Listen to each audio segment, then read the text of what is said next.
Can you say it again? Vanakkam. It's one of the ancient languages. Learn, of course, Hindi, but Tamil is also important. Interesting. என்ன சொல்கிறாரு பார்த்தீங்களா, உங்களுக்கு இந்தியாவை பிடிக்கும் அப்படின்னா ஹிந்தி கற்றுக்கோங்க, நான் வேணான்னு சொல்ல, ஆனால் தமிழ் தான் முக்கியம், தமிழும் கற்றுக்கோங்கன்றாரு. Hello, hi. சோவியட் காலத்து ஹோட்டலுங்க இது. Yes, on top floor. Top floor. Can you go there? So நம்ம முன்னாடி பிரம்மாண்டமாக தெரிகிறார் பார்த்தீங்களா, இவர் தாங்க. ஸோ ரூமுக்கு வந்து சொன்ன மாதிரியே ரெஃப்ரெஷ் பண்ணிவிட்டு ஃபோனெல்லாம் சார்ஜ் போட்டு கோப்ரோவெல்லாம் சார்ஜ் போட்டு கிளம்பிட்டாங்க. என்ன இருட்டிடுச்சுன்னு பார்க்குறீங்களா, மணி ரொம்பலாம் இல்லை, 5:30 தான் ஆகுது. இங்கே சீக்கிரமாகவும் இருட்டிடுதுங்க. சரி வண்டி வரட்டும், நான் பேசுகிறேன். வண்டி அதோ அங்கே அதான் நினைக்கிறேங்க, அதான் நினைக்கிறேன். இல்லையே 2090C இதாங்க, இதான் வந்துட்டோங்க. இந்த ஹோட்டல் உஸ்பெகிஸ்தான் உலக புகழ்பெற்ற சோவியட் காலத்து ஹோட்டலுங்க இது. இதை பற்றி நான் சிம்பிளாக சொல்லிடுறேன். ஆக்சுவலாக இந்த ஹோட்டலுக்கு வந்து ஒரு 3 பிரம்மாண்ட சிறப்பு இருக்குங்க. ஓகேவா, இந்த ஹோட்டலை கட்டி 50 வருஷம் ஆகுது. 1974 கட்டினாங்க. 50 வருஷம் ஆயும் இன்னும் ஸ்டில் ஃபங்க்ஷனலாக இருக்கிற ஹோட்டல் இது. இன்னும் வந்து செயல்பட்டு இருக்கு. 1வது விஷயம். 2வது விஷயம், இந்த ஹோட்டலை கட்டினதுக்கான முக்கியமான விஷயமே என்னன்னு சொல்லி பார்த்தீங்கன்னா, சோவியட் டைமில் கட்டினது. இது கட்டினது நார்மல் பப்ளிக்காக இல்லைங்க. இந்த ஹோட்டலை கட்டினதுக்கு காரணமே டிப்ளமேட்ஸும் ஃபாரின் டூரிஸ்ட்டை உபசரிக்கிறதுக்காக தான். அதான் ஃபாரின்லேருந்து வருவாங்களே பயங்கரமான பணக்கார டூரிஸ்ட்டு, அவங்க. அதுக்கப்புறம் டிப்ளமேட்ஸ்னால் அந்த சோவியட் டைமில் இருந்து பெரிய பெரிய உயர் அதிகாரிகள், அவங்களெல்லாம் வந்து சிறப்பாக கவனிக்கிறதுக்காக தான் இந்த ஹோட்டலை கட்டினாங்க. 3வது சிறப்பு, இந்த ஹோட்டலில் 1 ரூம் 2 ரூம் இல்லைங்க, 479 ரூம் இருந்து தான். ஆனால் இப்போ வந்து ஃபங்க்ஷனலாக இப்போவும் இருக்குது. ஆனால் ஃபங்க்ஷனலாக இருக்கிறது பார்த்தீங்கன்னா, இந்த ஹோட்டலில் இப்போ ஒரு 350 ரூம் கிட்ட தாங்க ஏதோ இருக்குது. 130 ரூம் யூஸ் பண்ணுறதே இல்லை. இவருங்க பணக்கார ஹோட்டலுங்க இது. பிரம்மாண்டமாக இருக்கும், காரெல்லாம் பென்ஸு. இங்கே போகலாமான்னு தெரியலையே, இவ்வளோ பேர் வெளியே நிற்கிறாங்க கோட் சூட் போட்டு. உள்ளே ஏதோ பெரிய பிரம்மாண்டமான மீட்டிங் நடக்குதுன்னு நினைக்கிறேங்க எனக்கு தெரிஞ்சு. இன்னொரு சிறப்பு என்னென்னா, இந்த ப்ரொஃபரேட்டட் டிசைன்ஸ் இருக்குல்லங்க, இந்த புள்ளியாக போட்டிருக்காங்களே, அது எதுக்குன்னு பார்த்தீங்கன்னா, இந்த சம்மர் டைமில் ரொம்ப சூடு அதிகமாக இருக்கும். ஸோ ஹீட்டை குறைக்கிறதுக்காக தாங்க. ஸோ இந்த ஹோட்டலில் நீங்கள் தூரத்துலேருந்து பார்த்தீங்கன்னா ஒரு புக்கு மாதிரியே இருக்குங்க, புத்தகம் மாதிரியே அமைச்சிருப்பாங்க. அப்படி லைட்டாக வளைஞ்சி ஒரு யூனிக்னஸ் காமிச்சிருக்காங்க. இங்கே பாருங்க, வாங்க உள்ளே போய் பார்க்கலாம் சும்மா என்ன சொல்கிறாங்க. ஆக்சுவலாக வந்து நான் வந்து கொஞ்சம் பார்த்து தான் உள்ளே வந்தேன். உள்ளே வரும்போது வீடியோலாம் எடுக்கல. வந்துட்டு அவர்கிட்ட சொன்னேன், நான் வந்து விளாகருங்க, இந்தியாவிலேருந்து வந்திருக்கேன், வீடியோ எடுக்கலாமா, தாராளமாக எடுத்துக்கோங்க அப்படின்னாரு. பாருங்க இவ்வளோ பிரம்மாண்டமாக இருக்கு பாருங்க. இங்கே ஏதோ கான்ஃபரன்ஸ் நடக்குதுன்னு நினைக்கிறேங்க. ஏதோ கல்யாணம் நடக்குதுங்க, மேரேஜ் ஃபங்க்ஷன், எல்லாரும் கோட் சூட்டில் இருக்காங்க. இது பாருங்க, இதுதான் மாடர்ன் சோவியட். அப்போவே பாருங்க எப்படி கட்டியிருக்காங்க. இங்கே உள்ள ஏதோ கல்யாணம் நடக்குது போல இருக்குங்க, ஏதோ ஃபங்க்ஷனுங்க.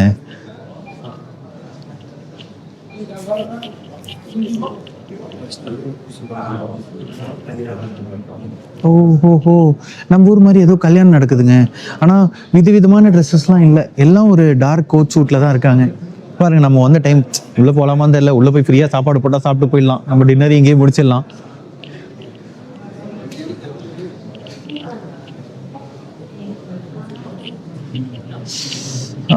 ரிசப்ஷன், இங்கே பாருங்க, லாபி, பாரு,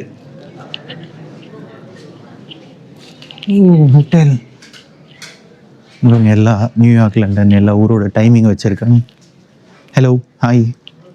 vlogger from India. Thank you. Just recording. Thank you. சரி ஓகேங்க, எடுத்தாச்சுங்க. நம்ம வந்து கிளம்பலாம். இருங்க, அவர்கிட்ட கேட்போம் வேறு ஏதாவது இருக்கான்னு. Thank you so much. Actually, there is observation deck in the hotel. Yes, on the top floor. Top floor. Can I go there? Take the elevator 16. The 17th by stairs. Okay, 16th and there stairs. Thank you. ஓகேங்க, நான் கேட்டேன். ஆக்சுவலாக மேலே இங்கே ஒரு observation tech மாதிரி இருக்குது, எலிவேட்டரில் போங்க அப்படின்னாரு. 16th ஃப்ளோர் வரைக்கும் போயிட்டு அங்கேருந்து இறங்கி 17th ஃப்ளோர் படிக்கட்டில் நடந்து போக சொல்லியிருக்காரு. சூப்பர் இல்லைங்க, இவ்வளோ அலோவ் பண்ணுறாங்க இவ்வளோ பெரிய பணக்கார ஹோட்டலில்.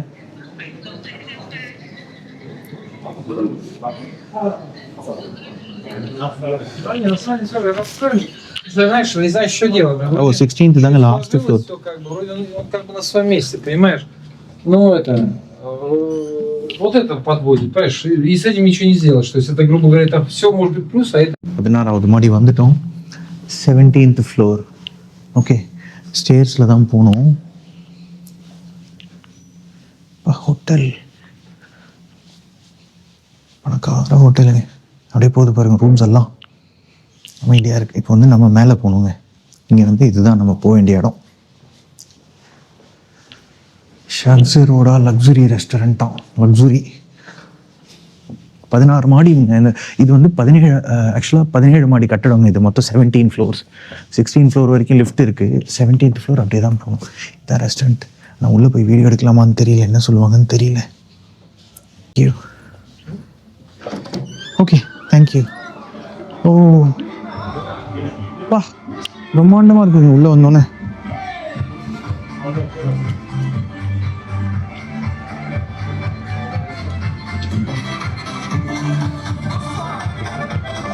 ப்ரைவேட் பார்ட் இதுதாங்க.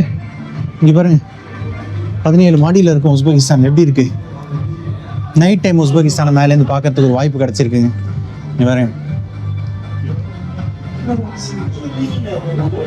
அங்கே தெரியுது பாருங்க. நேற்று நம்ம போனோம்ல அந்த சிட்டி மால், அந்த 2 பில்டிங் இருக்கு, 2 சைடு. அதில் ஆடு மாற்றி மாற்றி ஓடிக்கிட்டே இருக்கும். எம்பையர் ஸ்ட்ரீட் மாதிரி இந்த சைடு ஒரு பில்டிங் இருக்கு, நியூயார்க் மாதிரி. கீழே ரோட்ஸ் பாருங்க எவ்வளோ அழகாக நீட்டாக இருக்கு. உள்ள ஏதோ பார்ட்டி வேறு நடந்துட்டு இருக்குங்க. போகலாம். இங்கே பாருங்க, ஃபாரின் அழகாக எல்லாரோட கோட்டும் இங்கே கைட்டி வச்சிருக்காங்க. ஏதோ ப்ரைவேட் பார்ட்டி நடக்குது.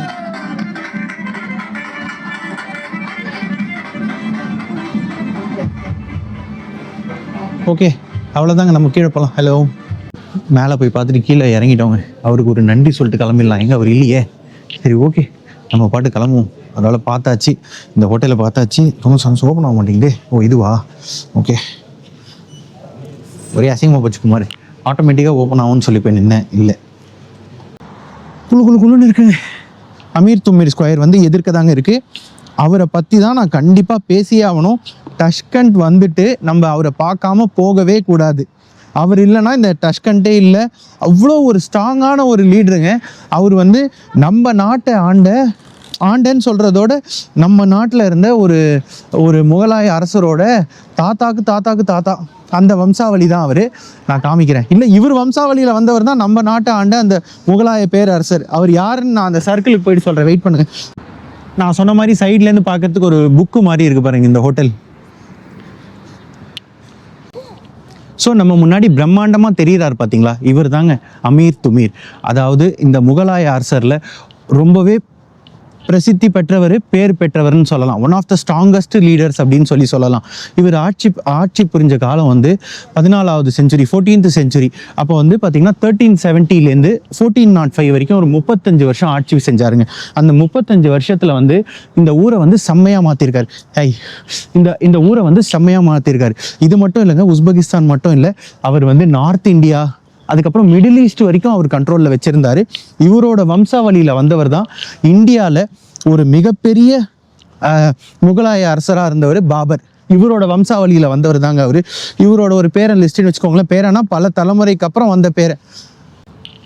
அது மட்டும் இல்லைங்க, இவரை வந்து ஒரு ஸ்ட்ராங்கான லீடராக பார்க்குறாங்க. எதனால் அப்படின்னா, இவர் இல்லைனா இந்த நகரம், இந்த நாடே இல்லை அப்படின்ற மாதிரி சமர்கண்ட கேபிட்டலாக வச்சு தான் அவர் வந்து இங்கே ஆட்சி புரிஞ்சார். அவர் வந்து ஒரு ஆர்கிடெக்சரல் மேதை அப்படின்னு சொல்லுவாங்க, ஃபிலாசபர் அப்படின்னு சொல்லுவாங்க. ஏன்னா கட்டமைப்பு எல்லாத்துலேயுமே அவர் இருப்பார். அவர் ஒரு நல்ல வாரியர் மட்டும் இல்லைங்க, பல விஷயங்கள் அந்த மாதிரி அவர் பண்ணியிருக்காருங்க. ஸோ இந்த அமீர் துமீர் அரசரோட ஒரு சின்ன கதையை நான் உங்களுக்கு சொன்னேங்க. அவரோட வரலாற்றை வந்து நான் உங்களுக்கு குட்டியாக ஷார்ட் அண்ட் ஸ்வீட்டாக சொல்லி முடிச்சிட்டேன். அதே மாதிரி எந்த கண்ட்ரிக்கு போனாலும் நம்ம தெரிஞ்சிக்க சொல்ல வேண்டிய ஒரு முக்கியமான விஷயம் சுதந்திரம், இண்டிபெண்டன்ஸ். இந்த கண்ட்ரியோட இண்டிபெண்டன்ஸ் வந்து August 31, 1991. இந்த மாதிரி விஷயங்கள்லாம் நம்ம ஈஸியாக ஞாபகம் வச்சுக்கலாம். ஆகஸ்ட் நம்மளுக்கு 15, அவங்களுக்கு 31. August 31 1991 தான். அது வரைக்கும் இவங்க வந்து சோவியத் யூனியன் கீழே தாங்க இருந்திருக்காங்க. அந்த August 1991 தான் இவங்களுக்கு வந்து ஒரு தனி நாடா ரிப்பப்ளிக் ஆஃப் உஸ்பெகிஸ்தான் அப்படின்ற ஒரு அந்தஸ்து கிடைச்சி அவங்க தனியாக பிரிஞ்சு வந்திருக்காங்க. ஏன்னா நான் பேசும்போது சுற்றி வந்தேன். பின்னாடி இந்த லைட்லாம் உங்களுக்கு சரியாக தெரிஞ்சிருக்காது. இங்கே எது காமிக்கிறேன், இப்படி காமிக்கிறேன் ஒரு சூப்பர் ஸ்லோ மோஷனில்.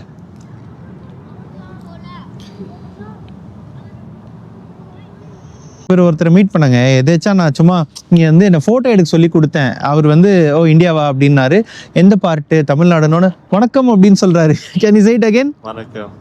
ஓ பாருங்க, உஸ்பெகிஸ்தான் வரைக்கும் நம்ம தமிழ் ரீச் ஆயிருக்குங்க.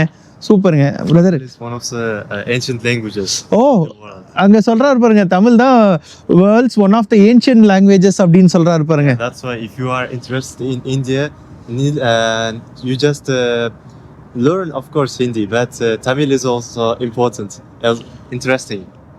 என்ன சொல்றாரு பார்த்தீங்களா, உங்களுக்கு இந்தியாவை பிடிக்கும் அப்படின்னா ஹிந்தி கற்றுக்கோங்க, நான் வேணான்னு சொல்ல, ஆனால் தமிழ் தான் முக்கியம், தமிழும் கற்றுக்கோங்கன்றாரு. என்னங்க இது உஸ்பெகிஸ்தான் வரைக்கும் போயிட்டு இருக்கு. So thank you so much. It was very happy meeting you. Nice meeting you. Thanks a lot. Your good name? Ozot Bey. मेरा नाम Ozot Bey. ஓ மேரா நாம்னு சொல்லி சொல்றாரு. Good good. I am very happy to know that you are able to speak Tamil, Hindi, multilingual. That's really great. Thank you so much. Nice meeting you. Museum. Okay museum. Yes சொல்கிறாரு பாருங்க, metro museum தான். Okay நான் சொல்ல மறந்துட்டேன், metro போகணுன்னு சொன்னேன்ல. So நான் வந்துட்டு அவர்கிட்ட தான் கேட்டேன். ஏன்னா எங்கள் டக்குன்னு யாரும் பெருசாக இங்கிலீஷ் பேச மாட்டாங்க. நீங்கள் போலீஸ்லாம் சுத்தமாக இங்கிலீஷ் பேச மாட்டாங்க, அவங்களுக்கு தெரியாது. But I recommend you to visit to Cosmonaut Lab metro. It's really magical metro station.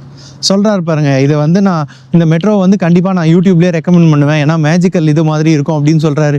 So நான் அவர்கிட்ட கேட்டேன், எனக்கு மெட்ரோ எங்கேன்னு சொல்லுங்கள். ஏன்னா நான் மெட்ரோ போயிட்டு அங்கேருந்து வந்து சும்மா ஒரு 2 ஸ்டேஷனாக ட்ராவல் பண்ணிவிட்டு வந்து நான் அங்கேருந்து மேஜிக் சிட்டி வேறு போகணும். சரி வா நானே வரேன், நானே கூட்டிகிட்டு போகிறேன் மெட்ரோ, நான் அந்த பக்கம் தான் போகிறேன். அவர் பாவங்க நின்றுட்டுருக்காரு, சும்மா ஏதோ டைம் ஸ்பெண்ட் பண்ண வந்திருக்காரு, அவரே கூட்டிகிட்டு போகிறாரு என்ன மெட்ரோக்கு. போவோம் வாங்க. சரிங்க நான் போயிட்டு மெட்ரோ ஏறிட்டு பேசுகிறேன்.